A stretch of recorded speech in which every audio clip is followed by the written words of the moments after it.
BJP সরকারে আসার পর থেকেই উত্তরবঙ্গে উত্তরকন্যার একের পর এক প্রশাসনিক বৈঠক সারছেন বিভিন্ন দফতরের মন্ত্রীরা। রবিবার সকালে উত্তরকন্যার কনফারেন্স হলে মহিলা ও শিশু সুরক্ষা এবং পুরো বিষয়ক দফতরের আধিকারিকদের সাথে বৈঠক করেছেন মন্ত্রী অগ্নিমিত্রা পাল। উত্তরবঙ্গে বিভিন্ন জেলায় আধিকারিকদের সঙ্গে বৈঠক করেছেন তিনি।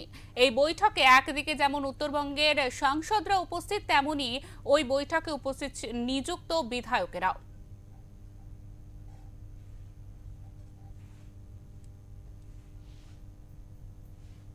বলবো ছবি যদি তোলা হয়ে গিয়ে থাকে তাহলে এটা প্রশাসনিক।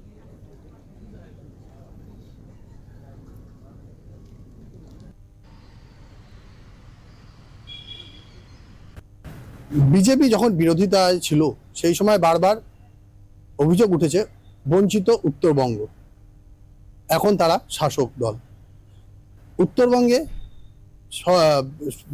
সরকার গঠনের পর থেকেই উত্তরবঙ্গের উত্তরকন্যায় একের পর এক বৈঠক চলেছে।